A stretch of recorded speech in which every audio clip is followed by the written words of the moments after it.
Olá pessoal, aqui estamos para mais um vídeo do projeto Direito e Arte na sua casa e hoje vamos conversar a respeito do livro Artigo 353 do Código Penal do escritor francês Tanguy Viel. Tanguy Viel nasceu em Brest, na Bretanha, em 27 de dezembro de 1973, portanto um escritor contemporâneo, autor de vários romances e vencedor de diversos prêmios literários. Ele teve o seu livro, Artigo 353 do Código Penal, publicado no Brasil pela editora Rádio Londres, e narra a história em primeira pessoa do personagem Marcel Kermer, que se vê colocado na presença de um juiz de direito, porque foi acusado de um determinado delito.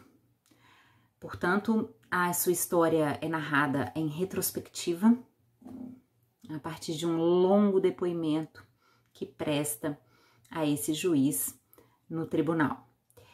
Ele conta a sua história de vida em uma pequena e pacata cidade do litoral da Bretanha, imersa em uma enorme dificuldade social, econômica, já que a única fábrica da cidade, ela está fechando as suas portas e pagando as indenizações trabalhistas aos empregados demitidos. E nesse contexto surge nessa pequena cidade um cidadão estrangeiro, um forasteiro, como diz o personagem, Antoine Lasnec, que propõe aos moradores locais a instalação de um grande empreendimento imobiliário de lazer e de turismo naquela localidade litorânea. Ele promete, e é um indivíduo bastante sedutor e que tem uma capacidade de convencimento muito grande.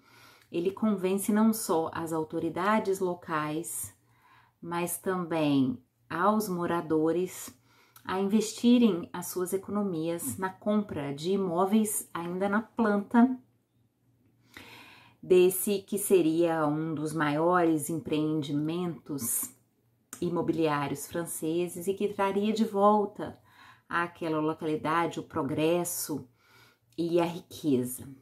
Pois bem, os moradores, inclusive o narrador personagem Kermer, investem as suas economias recebidas das indenizações da fábrica recém-fechada neste empreendimento, e o tempo vai passando cada vez mais rápido, e não obstante o canteiro de obras ter se instalado e haver uma movimentação de homens e de máquinas, aquele empreendimento prometido e cuja maquete foi exibida a todos da cidade numa reunião na prefeitura, aquele empreendimento nunca sai do papel.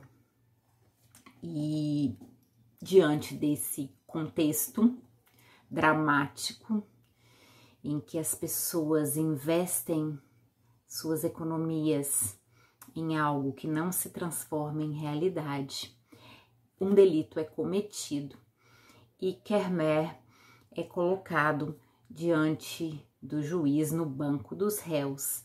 E aí, nessa narrativa reflexiva e retrospectiva, né, a partir dessa sequência de acontecimentos que culminou na acusação de um delito, ele narra a sua história de vida, incluído o seu divórcio, o surto do seu filho adolescente que vai parar em uma instituição de internação para menores, né, que cometeram atos infracionais, a perda do emprego, o recebimento da indenização, os sonhos, as decepções, as fragilidades, tudo isso é colocado ao juiz que está prestes a decidir o seu destino a partir daquela daquele ato judicial.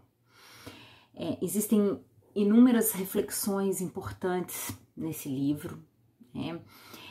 São várias áreas do direito que surgem, né, desde o direito trabalhista, né, em relação ao fechamento de um empreendimento e o pagamento de indenizações aos funcionários, até o direito criminal, a partir da acusação do cometimento desse delito e de um estelionato, que é o pano de fundo de todo o drama, não é mesmo?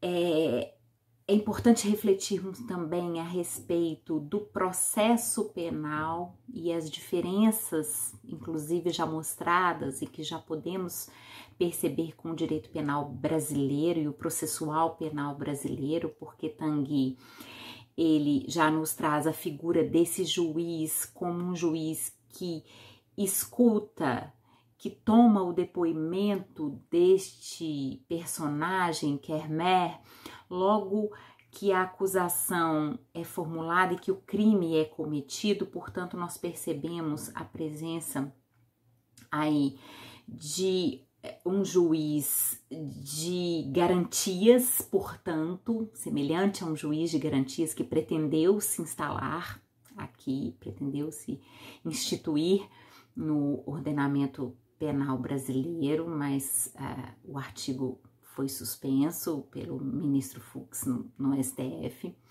Já se percebe a presença de um juiz de garantias que irá efetivamente decidir a respeito da admissibilidade dessa acusação penal e da liberdade ou não desse indivíduo, logo no início do procedimento criminal, do procedimento investigatório criminal, né? Vai decidir a respeito do crime pelo qual o indivíduo será processado e se permanecerá ou não sob a custódia do Estado, né? Seria algo semelhante à audiência de custódia, né? Como se essa narrativa do personagem ela fosse prestada numa audiência de custódia, né? E é interessante perceber como o depoimento é longo, e como ele é detalhado, e como ele é repleto de inúmeras reflexões, né? Como isso é interessante, esse ponto de vista do réu, esse ponto de vista ainda não réu, na verdade, ainda acusado, ainda investigado, né? Como é interessante perceber a importância do depoimento desse indivíduo que foi levado ali na posição de indiciado, né? Eu gostaria de ler um pequeno trecho do livro, e aí já para finalizar e para deixar a indicação de outros livros já relacionados diretamente com o direito, para que a gente possa fazer o link, mas olha que interessante esse pequeno trecho. Mas isso não parecia interessar ao juiz, tão indiferente quanto um médico diante das queixas dos pacientes. Médicos e juízes, pensei depois, não são pessoas que caminham lado a lado com sentimentos. Pelo contrário, andam ocupados demais em afastar as ramagens e romper a densidade das submatas onde vivem.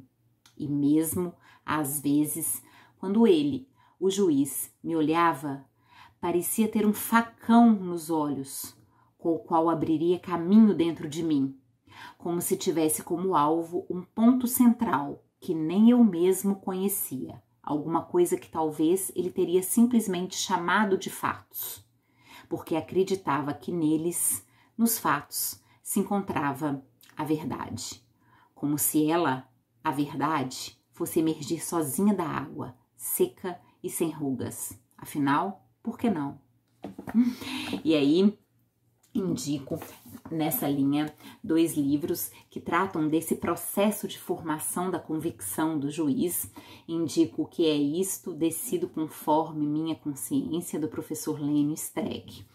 E indico também A busca da verdade no processo penal, do Sala Khaled Jr., que desmistifica o mito da verdade real dentro do processo criminal. Um abraço a todos Espero vocês no próximo vídeo do projeto Direito e Arte na sua casa.